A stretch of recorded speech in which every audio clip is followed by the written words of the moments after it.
Leremos agora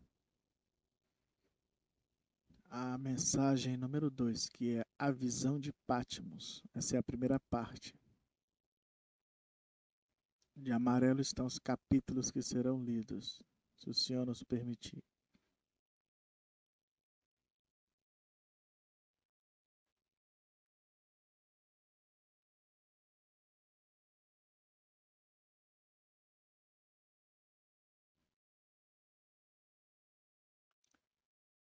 Capítulo 2. A visão de Patmos. Está em Apocalipse, capítulo 1, versículos 9 até o 20. Você pode acompanhar a leitura pela sua Bíblia. João em Patmos. Apocalipse, capítulo 1, versículo 9. Eu, João, que também sou vosso irmão e companheiro na aflição e no reino e paciência de Jesus Cristo,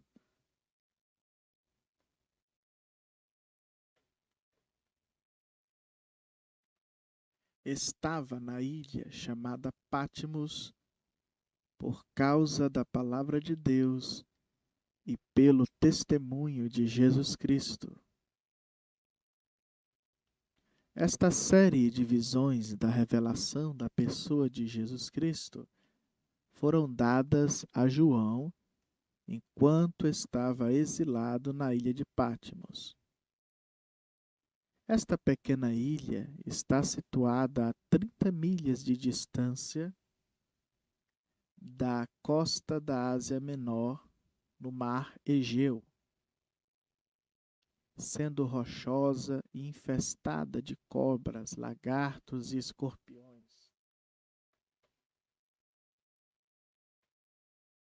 Tinha pouco valor comercial e assim era usada pelo Império Romano como uma colônia penal onde eram encerrados os mais violentos criminosos, prisioneiros políticos, etc. Você notará que João escreveu aos cristãos como um irmão em aflição. Foi neste tempo que a igreja primitiva estava atravessando grandes perseguições.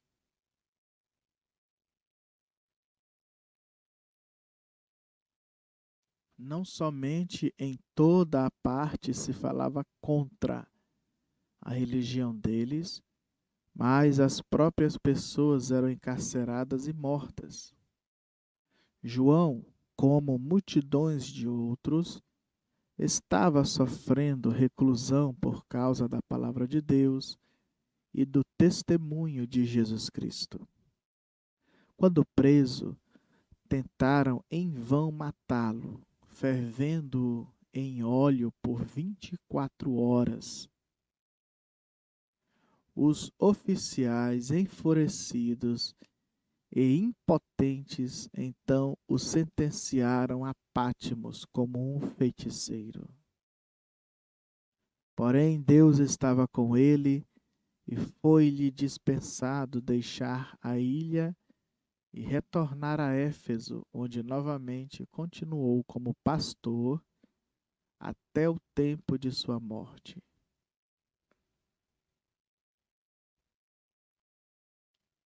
As visões que João recebeu cobriram um período de 2 anos, de 95 a 96 depois de Cristo. São as mais notáveis de todas as visões na palavra. Todo o livro é apresentado em símbolos e, portanto, é alvo de muita crítica e controvérsia. Entretanto, tem o selo de Deus sobre si, e isso o torna autêntico e de tremendo valor para todos que leem ou ouvem as suas sagradas páginas.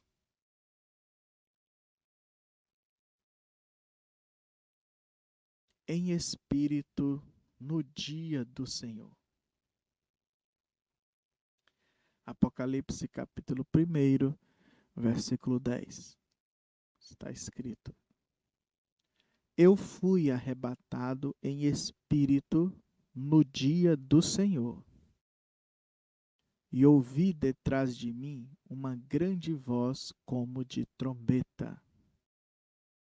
Eu fui arrebatado em espírito. Isso não é simplesmente belo? Que coisa! Eu gosto muito disso. Você poderia simplesmente chamar estas palavras de a totalidade da vida cristã. Se vamos viver como cristãos, temos que estar em seu espírito. Seu aqui, o Espírito de Deus. João não estava falando acerca de estar em seu próprio espírito.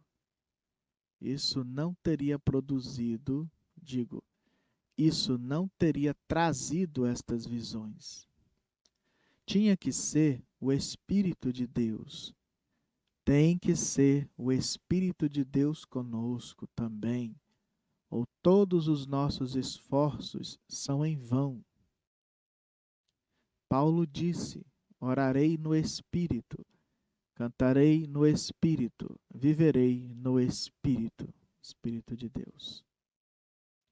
Se há alguma coisa boa que venha a mim, tem que ser revelada pelo Espírito, confirmada pela palavra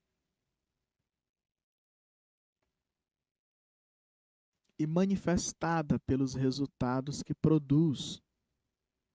Tão certo quanto João precisava estar no Espírito, Espírito de Deus, para receber estas tremendas revelações, recém-saídas de Jesus, nós precisamos estar no Espírito, Espírito de Deus, para compreender as revelações que Deus nos tem dado em Sua palavra, para por elas vivermos, pois é o mesmo Espírito. Considere isto desta maneira.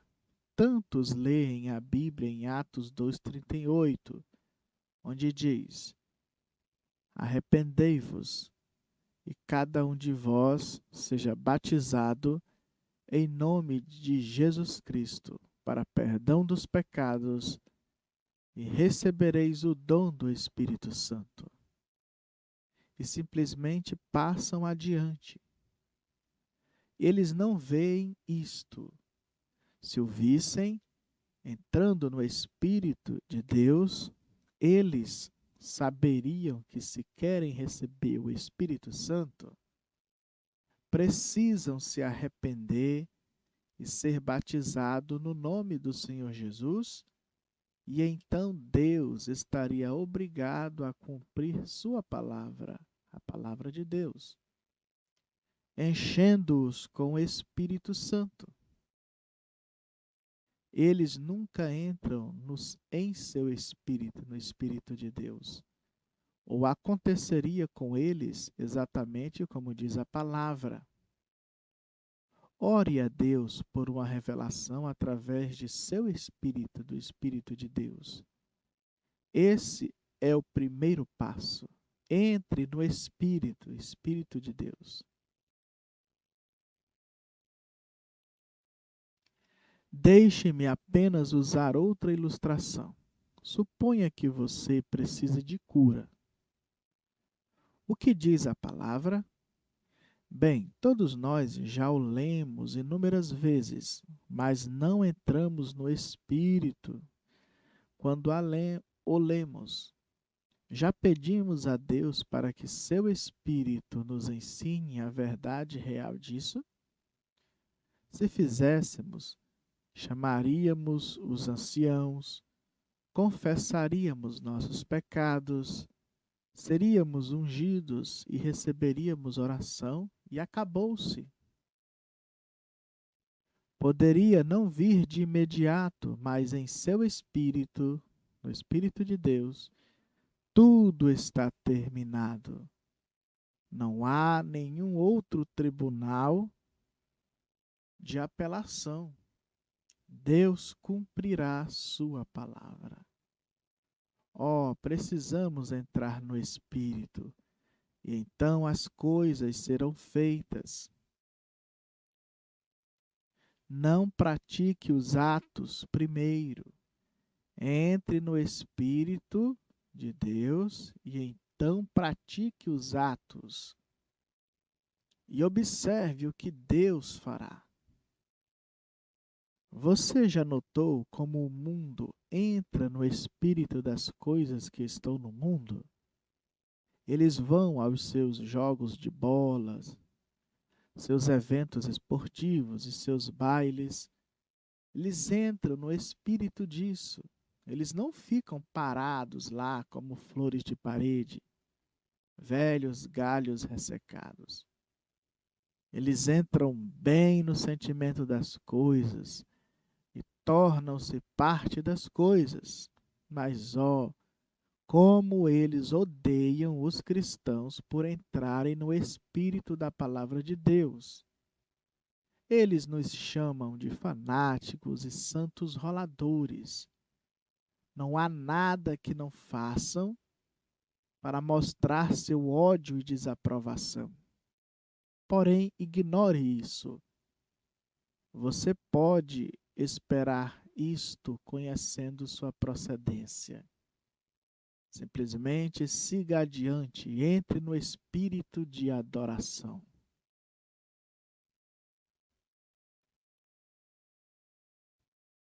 Nosso espírito é limpo, é novo, é real, é sóbrio e sério, mas apesar disso, cheio do gozo do Senhor. O cristão deve ser exatamente tão exuberante e cheio de prazer no Senhor quanto o mundo é quando saboreia e deleita-se em seus prazeres. Tanto os cristãos como o mundo são humanos. Ambos têm emoções. A diferença é que os corações e as emoções dos cristãos estão unicamente no Senhor da glória e seu amor, enquanto o mundo satisfaz a carne. Agora, ela diz que João estava no Espírito no dia do Senhor. Que coisa! Aqui está um versículo que realmente causa dissensão.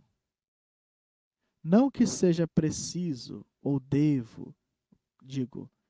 não que seja preciso ou deva, mas alguns simplesmente não veem o que a palavra realmente diz.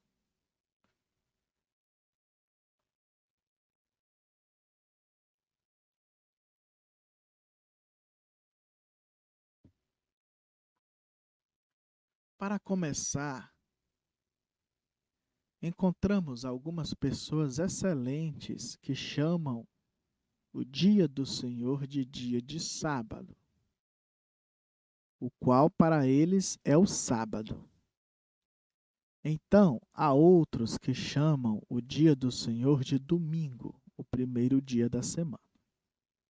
Mas como poderia ser um destes dias, ou mesmo os dois juntos, visto que João esteve no Espírito,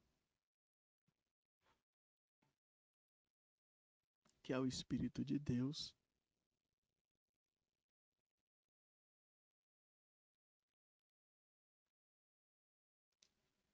Repetindo. Mas como poderia ser um destes dias, ou mesmo os dois juntos? Visto que João esteve no Espírito recebendo aquelas visões por um período de 2 anos, realmente o que acontecera foi que João fora arrebatado no Espírito e transportado para dentro do dia do Senhor, que ainda está por vir. A Bíblia fala do dia do Senhor que está para acontecer no futuro. E João está agora vendo as coisas daquele dia futuro. Mas, neste ínterim, apenas para fixar nossas mentes, vamos descobrir exatamente o que é hoje o sábado. O sábado, como o conhecemos no Novo Testamento, não é a guarda de um certo dia. Não temos absolutamente nenhum mandamento para guardar o sábado como um sábado. Nem temos nenhum mandamento para guardar o primeiro dia da semana, que é o domingo. Aqui está a verdade sobre o sábado, que significa repouso. Hebreus capítulo 4, versículo 8. Porque se Josué lhes houvesse dado repouso, ou dia de repouso, não falaria depois disso de outro dia. Portanto, resta ainda um repouso, guarda sabática, para o povo de Deus, porque aquele que entrou no seu repouso, ele próprio repousou de suas obras, como Deus das suas. Você atentou para essa frase-chave na última parte do versículo? Deus repousou de suas próprias obras. Deus deu a Israel o sétimo dia como o seu sábado, em comemoração à sua própria obra, na qual ele criou o mundo e tudo que nele estava, e então parou de criar. Ele cessou de seus labores, ele repousou. Agora foi ótimo dar um sábado para um povo que estava todo num só lugar ao mesmo tempo, de modo que todos podiam guardar um certo dia. Hoje, metade do mundo está na luz, enquanto a outra metade está em trevas. Portanto, isto não funcionaria de maneira alguma. Porém, isso é apenas um argumento natural.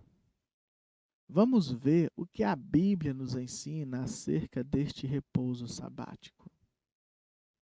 Porque aquele que entrou no seu repouso, este entrar não é apenas entrar, mas permanecer no repouso. É um repouso eterno, do qual o sétimo dia é apenas um tipo. 7 é completamento. 8 é o primeiro dia novamente. A ressurreição de Jesus foi no primeiro dia da semana, dando-nos vida eterna e eterno repouso sabático. Assim podemos ver por que Deus não podia nos dar nenhum determinado dia. Repetindo. Assim podemos ver por que Deus não podia nos dar nenhum determinado dia da semana como um sábado, repouso. Entramos em e também permanecemos em nosso repouso, o que Israel não podia fazer, tendo apenas uma sombra da verdadeira substância que nós desfrutamos. Por que voltar para uma sombra quando temos agora a realidade? Como recebermos este repouso ou sábado contínuo acha-se no convite de Jesus. Ele disse em Mateus capítulo 11, versículo 28 e 29. Vinde a mim todos os que estáis cansados e oprimidos, e eu vos aliviarei. Tomai sobre vós o meu jugo, e aprendei de mim, e encontrareis descanso, ou guarda do sábado, não um dia, mas vida eterna, sábado, encontrareis descanso para as vossas almas. Não importa quanto tempo você tenha estado oprimido por sua carga de pecado, sejam 10 anos, 30 anos ou 50 anos ou mais, venha com sua vida abatida e cansada e você encontrará o seu descanso, descanso de Deus. O verdadeiro sábado, Jesus lhe dará descanso. Agora, o que exatamente é esse descanso que Jesus dará? Isaías capítulo 28, do versículo 8 ao 12. Isso aqui é Bíblia, viu? Porque todas as suas mesas estão cheias de vômitos e de imundícia. Não há nenhum lugar limpo. A quem, pois, se ensinaria a ciência? E a quem se daria a entender o que se ouviu?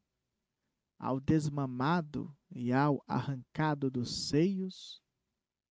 Porque é mandamento sobre mandamento, mandamento sobre mandamento, regra sobre regra, regra sobre regra, um pouco aqui, um pouco ali, pelo que por lábios estranhos e por outra língua falará este povo, ao qual disse: este é o descanso, sábado. Dai descanso ou guarda do seu sábado ao cansado. E este é o refrigério, mas não quiseram ouvir. Eis profetizado bem aqui em Isaías, e aconteceu cerca de 700 anos mais tarde, em Pentecostes, quando todos eles foram cheios com o Espírito Santo, exatamente como fora dito que seriam.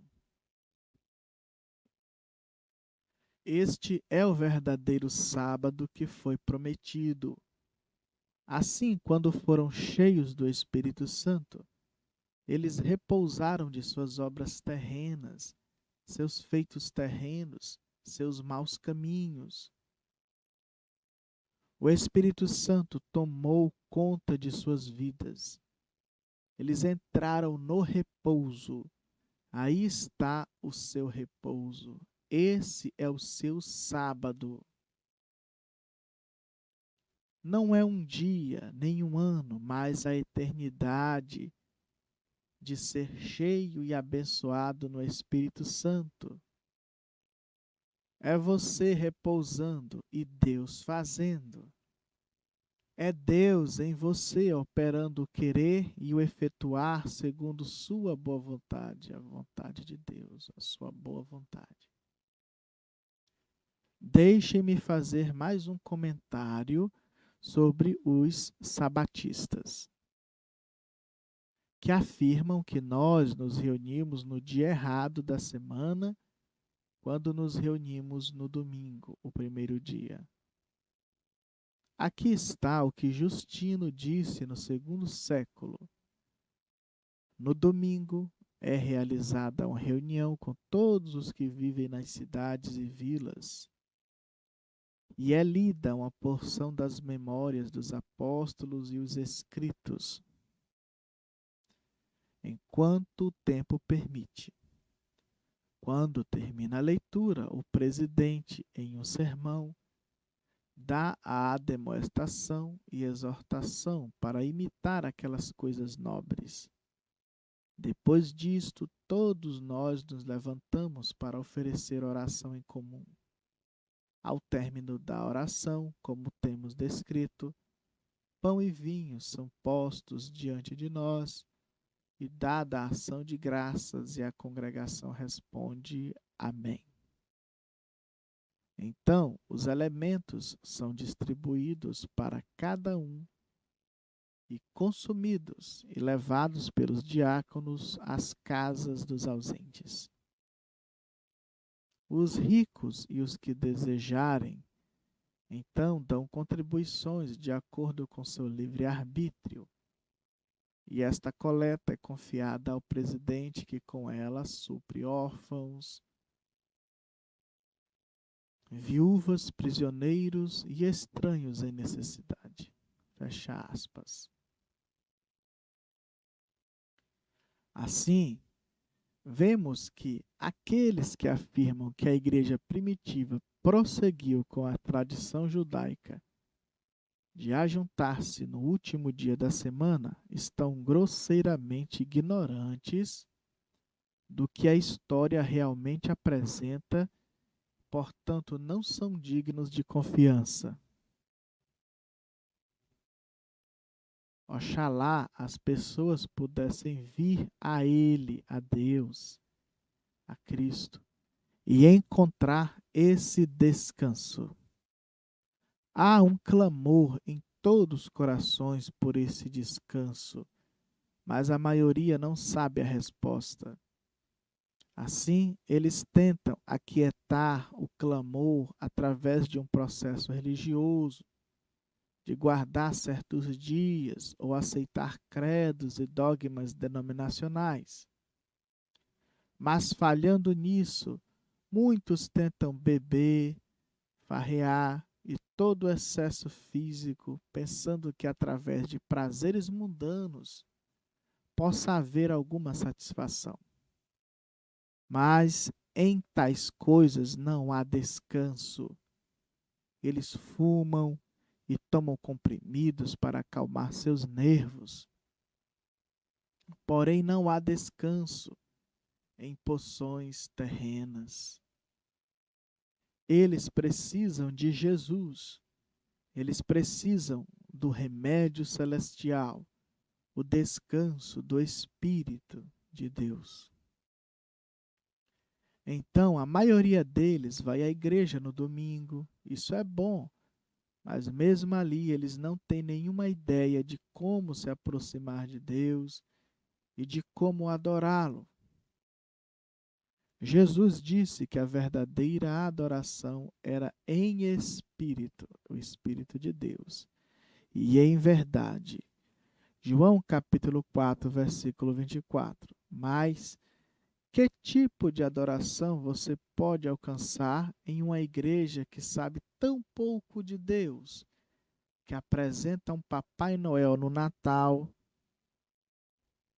e coelhinhos na Páscoa?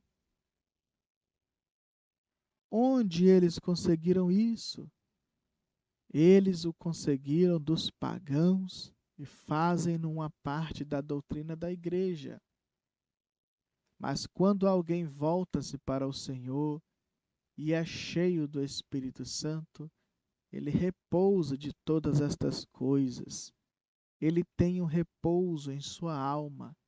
Ele realmente começa a viver e amar a Deus e adorá-lo.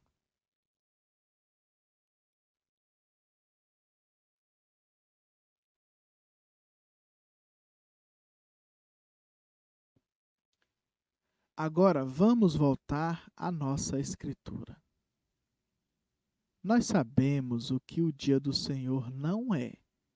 Se não é o sábado nem o domingo, o que é?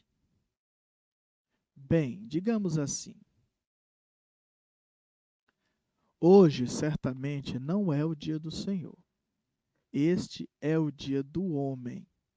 É o efetuar do homem, a obra do homem, a igreja do homem, a ideia de adoração do homem, tudo do homem, porque é o mundo, cosmos do homem. Mas o dia do Senhor está chegando. Repetindo.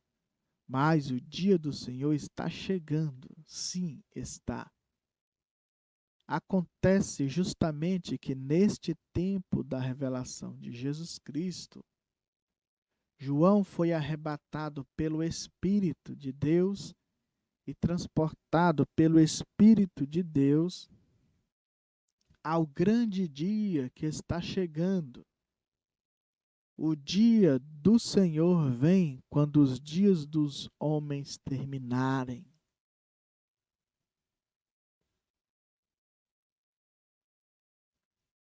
Os reinos deste mundo tornar-se-ão então os reinos de nosso Deus. Repetindo, os reinos deste mundo tornar-se-ão então os reinos de nosso Deus. O dia do Senhor acontece quando os juízos caírem. E após isso vem o milênio. Agora mesmo o mundo faz o que quer com o cristão. Eles o xingam de todos os tipos de nomes maus, zombando dele. Mas está chegando aquele grande e notável dia, quando eles lamentarão e uivarão, pois o Cordeiro está vindo com ira para julgar o mundo.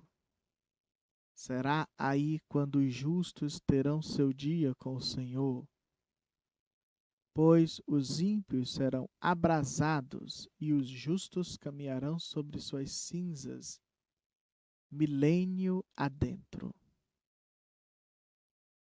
Malaquias capítulo 4, versículo 3.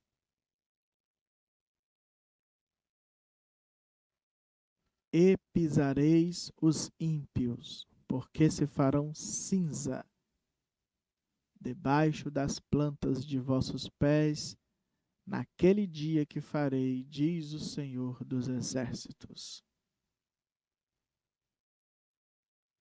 A voz como uma trombeta. Apocalipse capítulo 1, versículo 10, está escrito: E ouvi detrás de mim uma grande voz como de trombeta. João estava no Espírito de Deus, e quando estava, viu o grande e maravilhoso dia do Senhor Jesus e todo o seu santo poder. O futuro estava prestes a se desvelar, pois Deus estava prestes a ensiná-lo. João não disse que era uma trombeta, era como uma trombeta. Agora, quando uma trombeta é tocada, há uma urgência nisso. É como o arauto, o mensageiro do rei, vindo ao povo. Ele toca uma trombeta. É uma convocação urgente. O povo se reúne para ouvir. Israel sempre foi ajuntado pelo soar de uma trombeta. Algo importante está próximo.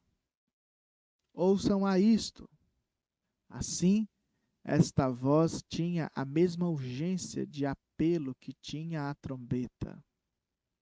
Clara e forte ela era, alarmante e despertadora.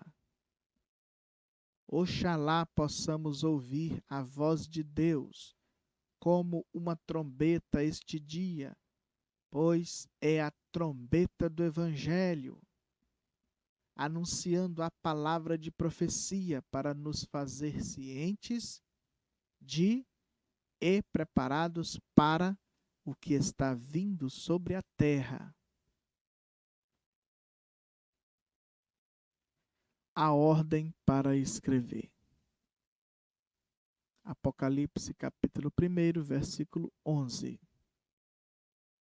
Que dizia: O que vês, escreve-o num livro e envia-o às 7 igrejas que estão na Ásia, a Éfeso e a Esmirna e a Pérgamo e a Tiatira e a Sardo e a Filadélfia e a Laodiceia.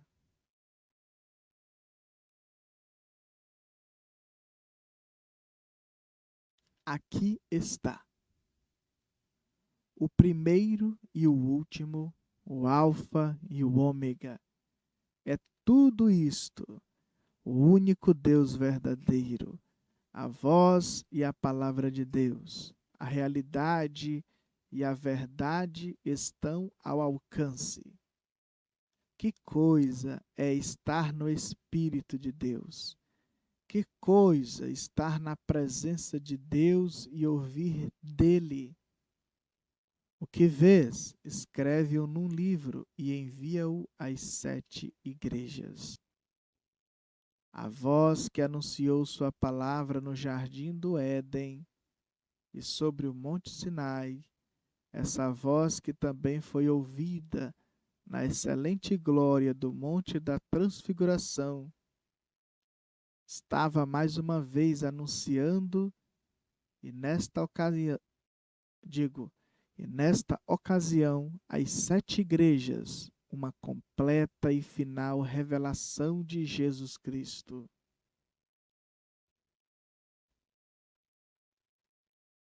Escreve as visões, João.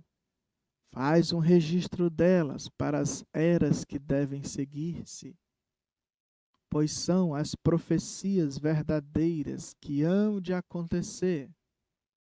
Escreve-as e envia-as, fazendo-as conhecidas.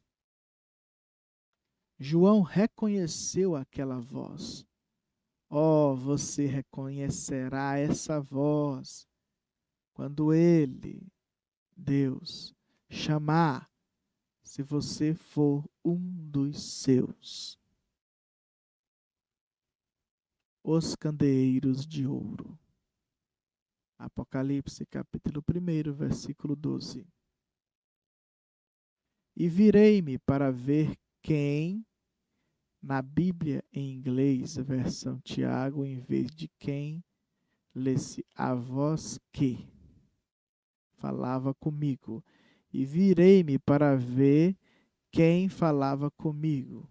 Ou, na tradução Santiago, poderíamos ler assim: e virei-me para ver a voz que falava comigo. E virando-me, vi 7 castiçais de ouro. João não diz que virou-se para ver aquele cuja voz ele ouvia, mas virou-se para ver a voz. Oh, eu gosto disso. Ele virou-se para ver a voz. A voz e a pessoa são uma única e mesma coisa. Jesus é a palavra. João capítulo 1, versículos 1 ao 3. No princípio era o Verbo, e o Verbo estava com Deus, e o Verbo era Deus. Ele estava no princípio com Deus. Todas as coisas foram feitas por ele, e sem ele nada do que foi feito se fez. Se alguma vez você puder conseguir ver realmente a palavra, você estará vendo Jesus.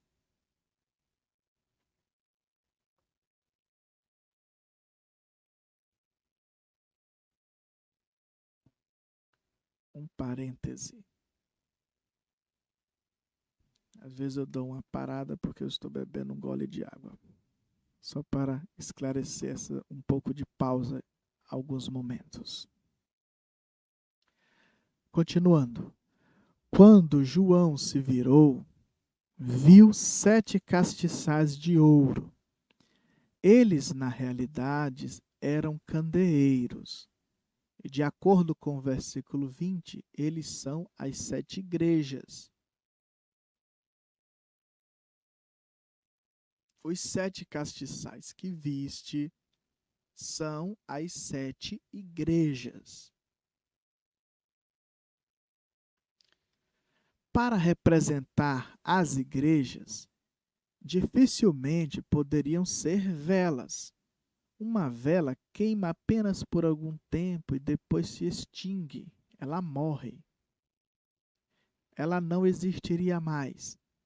Porém, os candeeiros possuem uma qualidade duradoura, não encontrada em velas. Se você quiser obter um belo quadro do candeeiro, leia a respeito dele em Zacarias capítulo 4, versículos 1 ao 6. E tornou o anjo que falava comigo e me despertou como a um homem que é despertado do seu sono. E me disse: que vês?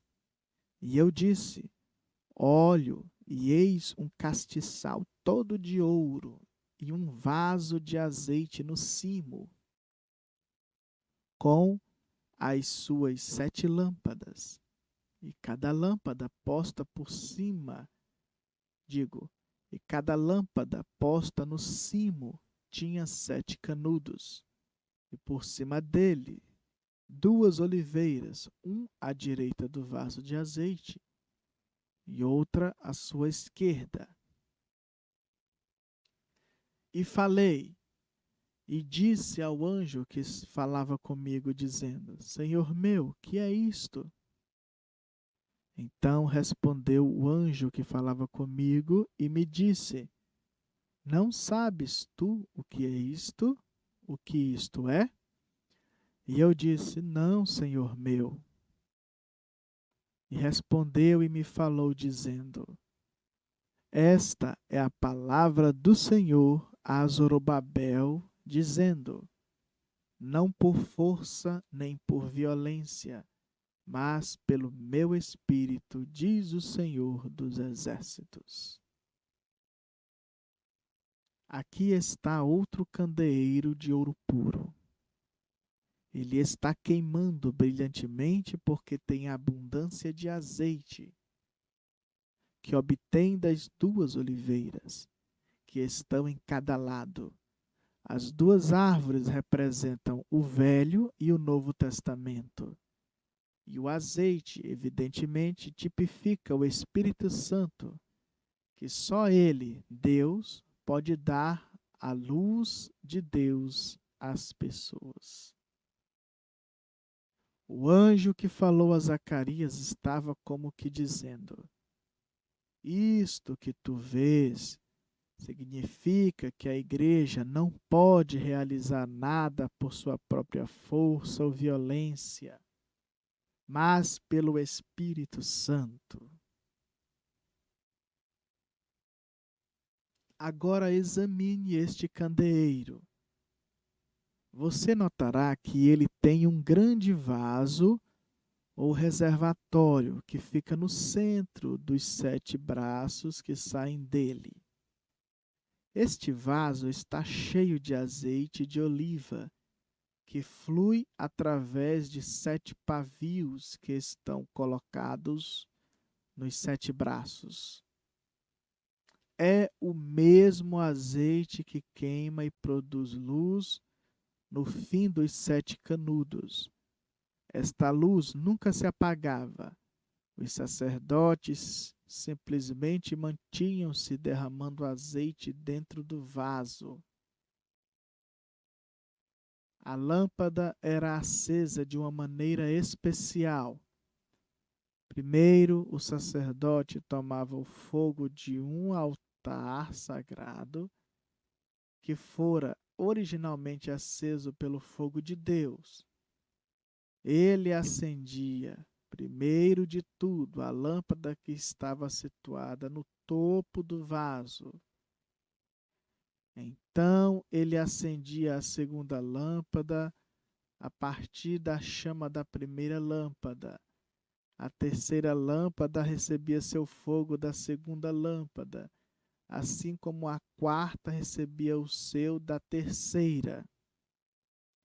E assim por diante, até que todas as 7 lâmpadas estivessem queimando. Este fogo santo proveniente do altar, sendo passado de lâmpada para lâmpada, é um maravilhoso tipo do Espírito Santo nas 7 eras da Igreja.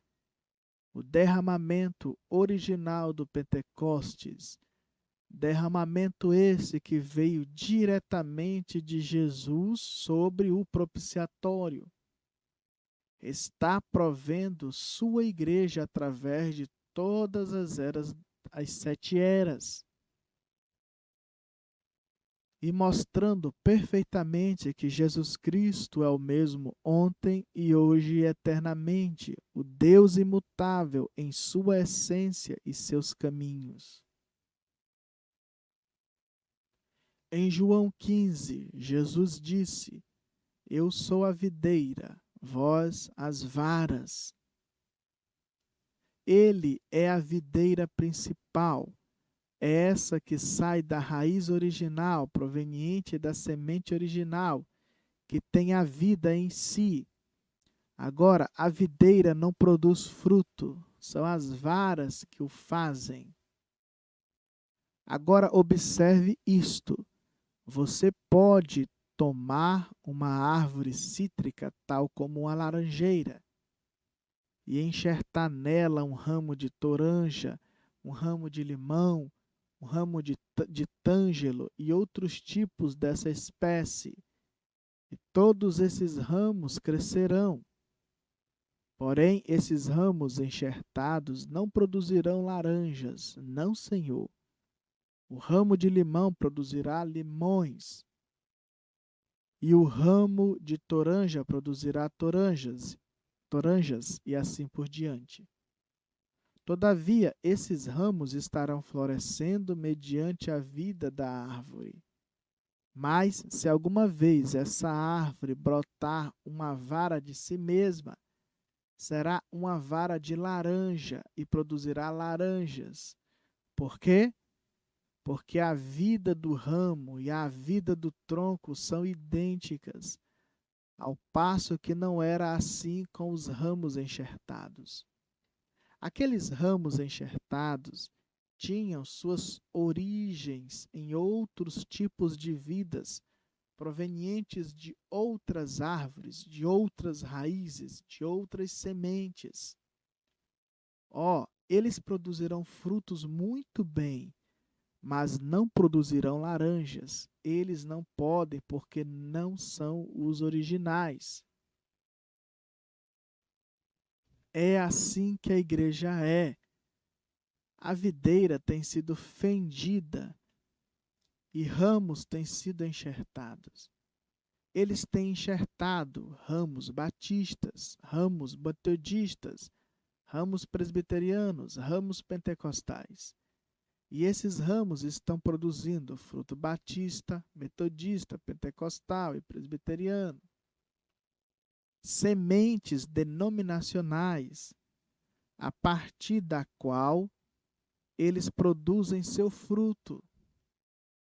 Mas, se alguma vez a videira brotar uma outra vara de si mesma, essa vara será exatamente como a própria videira. Será o mesmo tipo de vara que foi produzido em Pentecostes.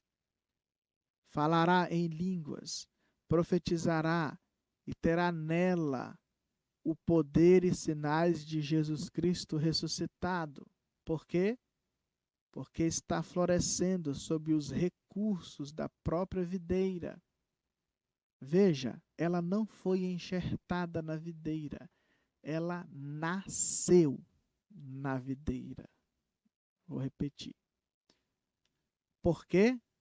Porque está florescendo sob os recursos naturais da própria videira.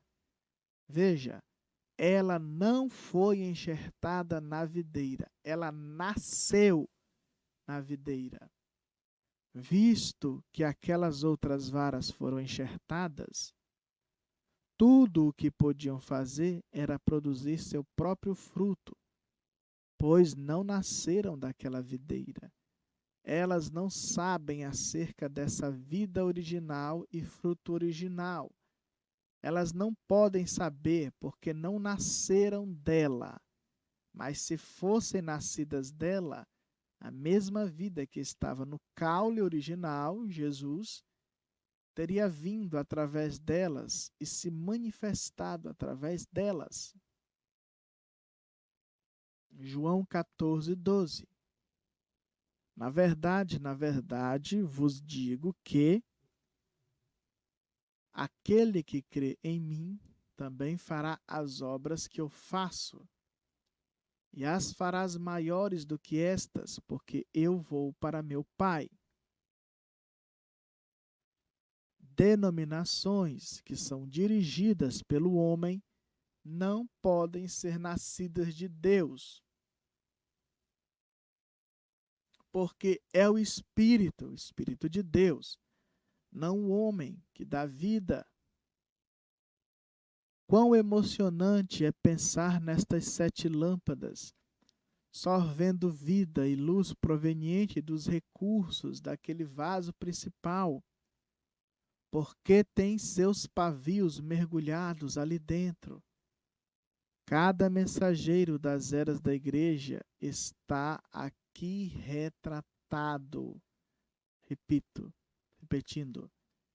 Cada mensageiro das eras da igreja está aqui retratado. Sua vida está incendiada com o Espírito Santo. Seu pavio, vida, foi imerso em Cristo. Através desse pavio, ele está sorvendo a própria vida de Cristo e com isto emite luz para a igreja. Que tipo de luz ele está proporcionando? A mesmíssima luz que estava na primeira lâmpada que foi acesa. E descendo as eras até o tempo presente, do mensageiro do último dia, a mesma vida e a mesma luz é manifestada através de uma vida que está escondida com Cristo em Deus.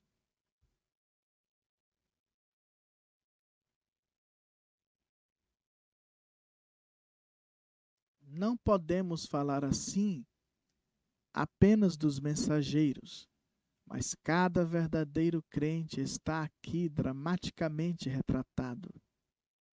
Todos eles estão sorvendo de uma mesma fonte. Todos eles foram mergulhados dentro do mesmo vaso.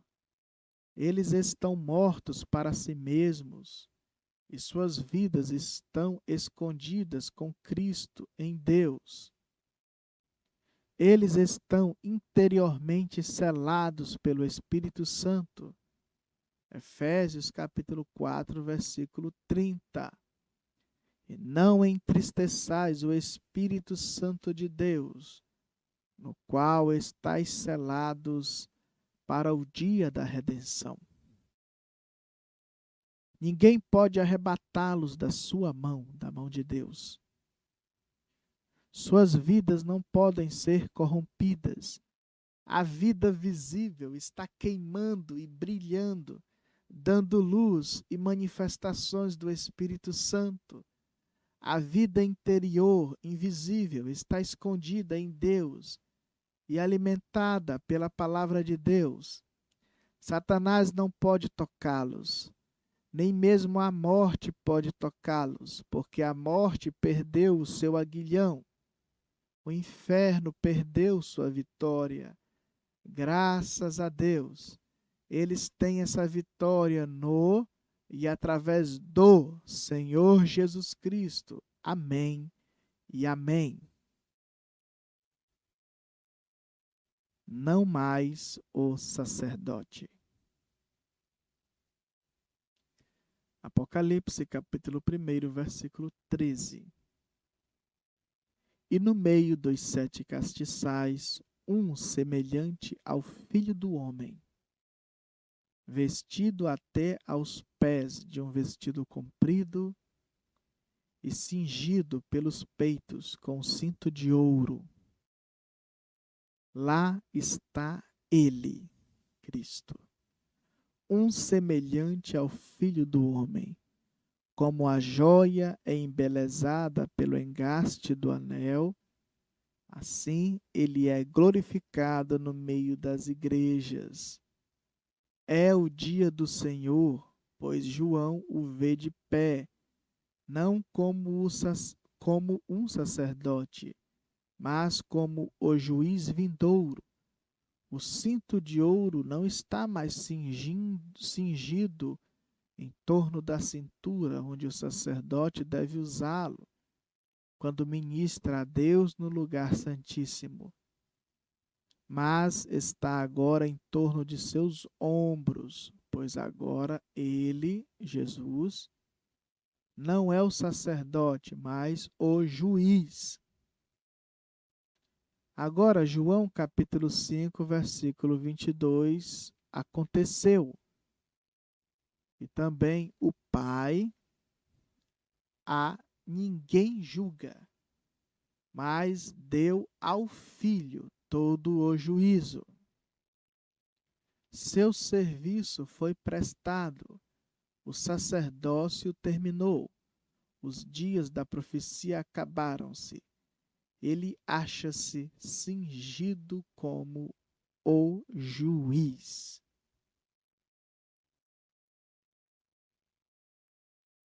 Esse foi o vídeo 4